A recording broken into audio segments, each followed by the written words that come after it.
Hello ladies and gentlemen, yes, it's time for a Warmachine Battle report here on the Bleep Up Podcast YouTube channel. Thank you for all your comments and your subscriptions so far, and we're going to get straight into this battle report.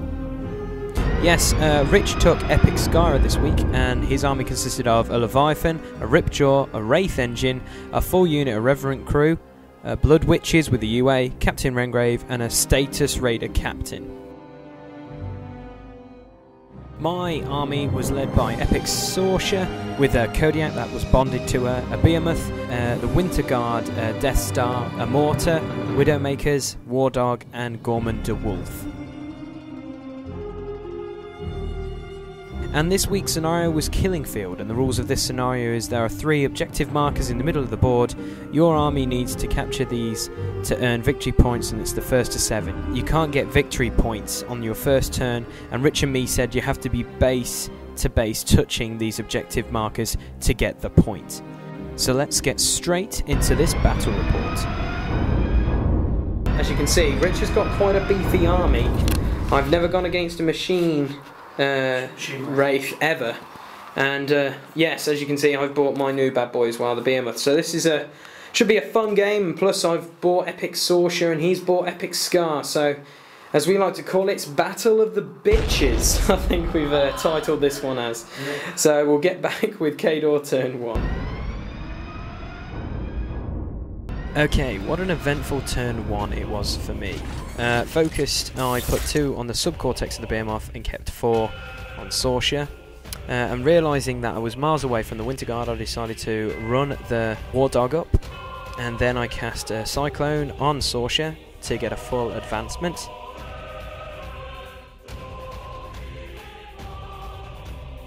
And then I moved her up, and then yeah, I was out of casting range for Iron Flesh. What a rookie mistake to make. So an eventful turn 1 so far for me. I then activated the Kodiak and that walked up.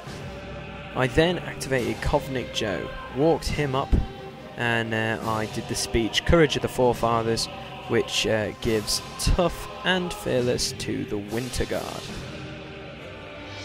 Taking advantage of not having Iron Flesh on the Winter Guard, I then ran them up a full 12 inches.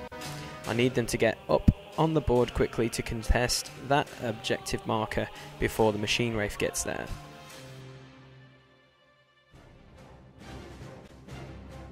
I then moved the Widowmakers through the forest and put them on the edge, so they still get a concealment bonus, but they can shoot out of the forest.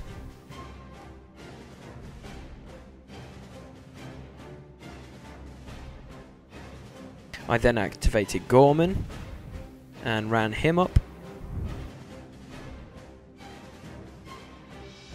and then I walked up the Behemoth, realising I put the focus on the wrong cortex. I was supposed to put it on the normal cortex, not the subcortex, so he just walked up.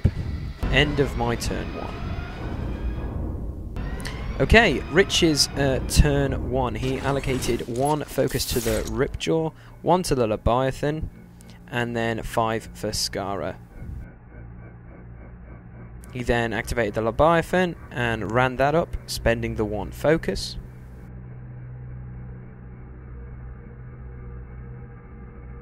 He then activated the Revenant Crew and ran them up.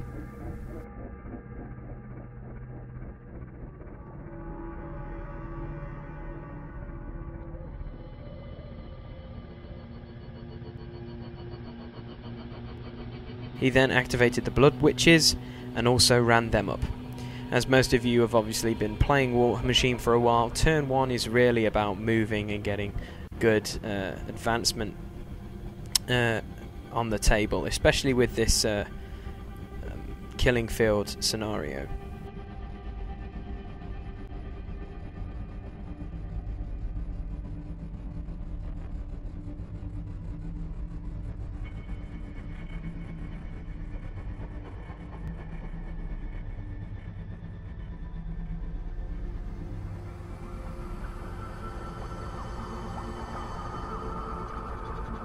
He then activated the Ripjaw and spending the 1 focus to make it run.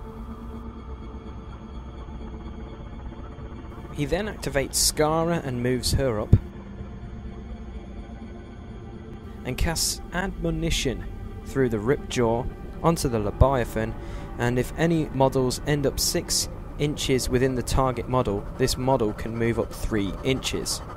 He then casts Death Ward on the Machine Wraith, which gives this model extra armor. And now it's time to activate the Machine Wraith, and he runs that up also.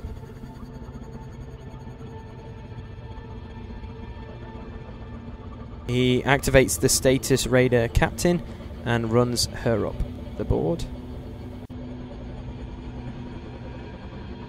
And then Captain Rengrave will run up, ending Rich's turn.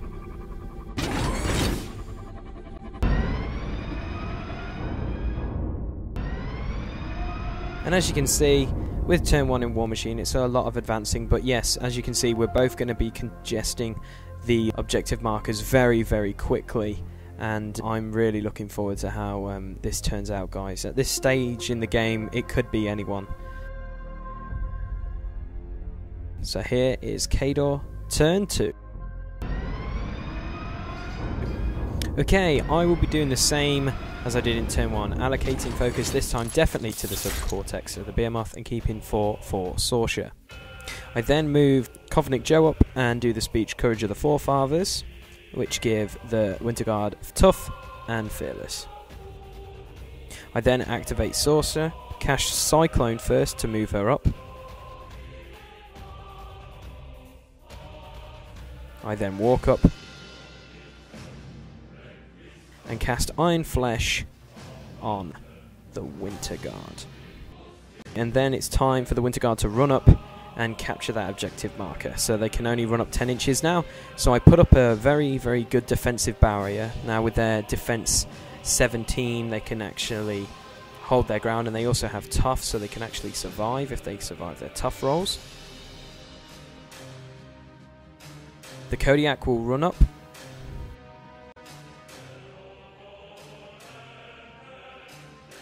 Gorman will walk up and then pop smoke.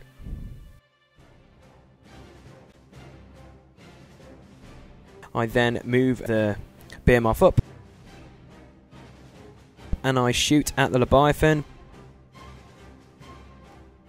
The first shot hits, I boost the damage and I do 8 points of damage. My second shot misses and scatters and does nothing. And then I move the War Dog up to Sorcerer, and the Widowmakers then activate, and I will run up and get the objective marker.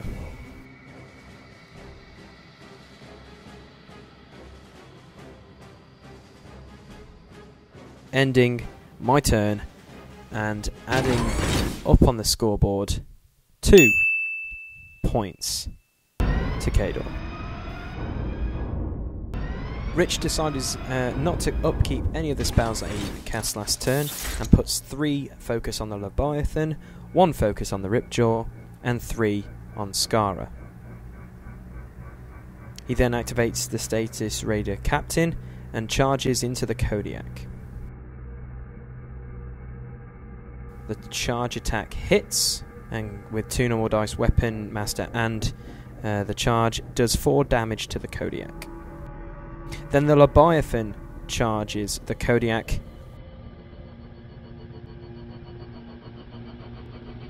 The charge attack hits, and also with 3 dice does 8 more points of damage to the Kodiak.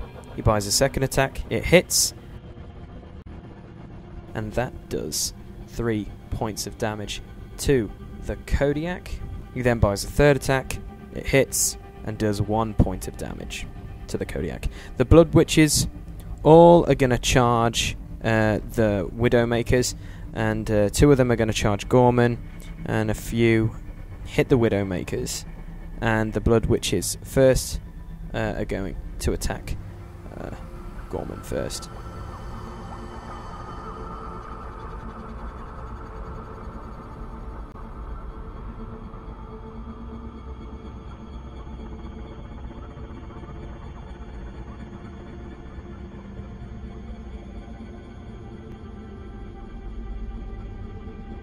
The Blood Witches first attack Gorman. First attack hits. and pretty much, yeah, as you can see, Gorman dies. And then we have the Blood Witches on the Widowmakers, and with their blades and horns and cloud effects, etc., and all these special rules and stuff like that, ends up killing all the Widowmakers. But at least I got a point out of the objective marker, which is adding the cloud effects now.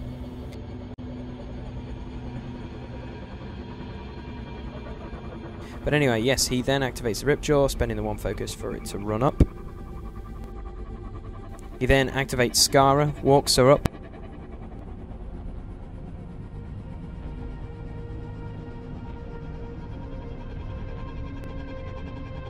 And casts Bloodspot through the Ripjaw onto the Winterguard.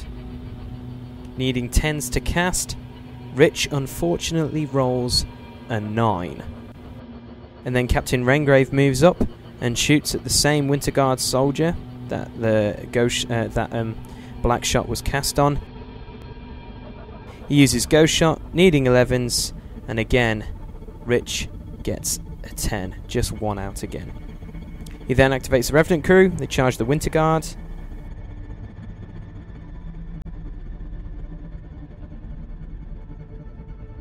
And to cut out a lot of dice editing and to shorten up the video, they kill 2 Winterguard, and the Machine Wraith gains 2 souls. He then activates the Machine Wraith, but it has a portion which it allows it to move 2 inches before attacking the Winterguard, and then he uses the soul tokens to boost his hits and stuff and kills 3 Winterguard with all these dice rolls.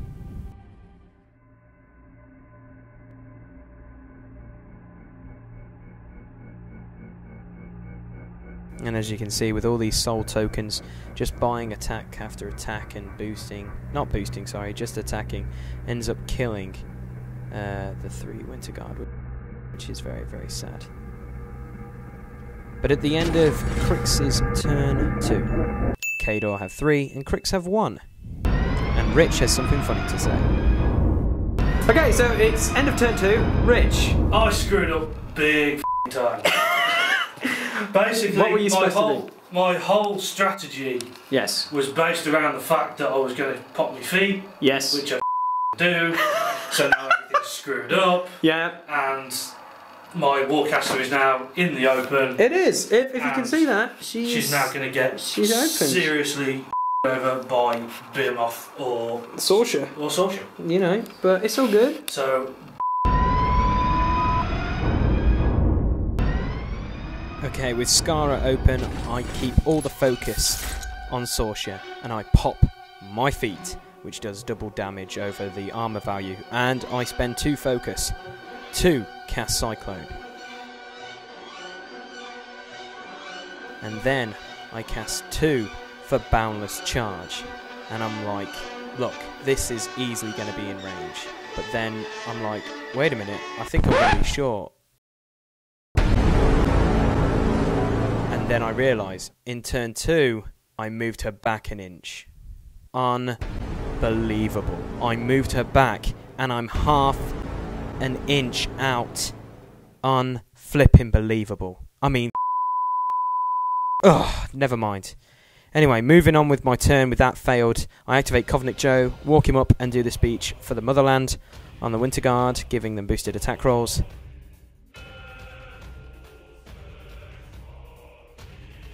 And then the Winterguard move up and continue to do a lot of spraying of the Revenant crew, and guess what? With all these sprays, ladies and gentlemen, yes, that's right, they kill all the Revenant crew. And I kill one of my Winterguard because I sprayed him as well to kill the Revenant crew. But anyway, I activated the War Dog and ran him up. I then activated the Behemoth and decided to shoot at Skara, but of course it's short, and it diverts nowhere interesting. The second shot, I decide to shoot at the Ripjaw, and that misses also. But now, because the Kodiak is bonded to Sorcerer, and anything 2 inches close to the Kodiak is stationary unless it's immune to cold. So basically, this thing's stationary. I'm doing my first attack does 6 points of damage, and then the second attack does 20 points of damage, ladies and gentlemen, wrecking the Leviathan. And then the mortar targets the Blood Witches and needs a 10 to get some damage on them, and I roll a 9. Ending my turn, but still, I can't believe I'm half an inch short. Half an inch short of Skara. But anyway, the scoreboard looks 4-2 to Kador, but it looks like I'm going to die this turn. Okay, with Sorsha wide open, the focus allocation looks like this. Rich gives 2 to the Ripjaw, and Skara keeps 5 for herself. He then activates the Ripjaw and charges the Behemoth, needing a 4 to hit it, but gets a 3, ladies and gentlemen, a 3. So my luck is looking up. I'm really excited. But here it is, ladies and gentlemen, the battle we've all been waiting for. Skara versus Sorsha. Battle of the Bitches is about to commence. So Skara walks in, and with Rich's first attack, he uses Great Rank. And if she hits with this, Sorsha's knocked down. So he boosts this attack roll, and damn, it hits, does 1 point of damage, but Sorsha's knocked down. So this is very bad. And then she attacks with her Gunblade, but it does nothing. So I'm looking a little bit happy, but then her main weapon, Rich, boosts this roll and makes Skara cut herself to gain an additional die, and ends up doing 7 points of damage to Sorsha. And then he buys another attack, cuts herself again, and does 4 points of damage. And for a second, I'm feeling okay. I could survive this. Rich is running out of focus. I could actually survive. I'm a mate. No, I was completely wrong. He cuts herself again, and he does 10 points of damage, killing her. It's a Crix victory.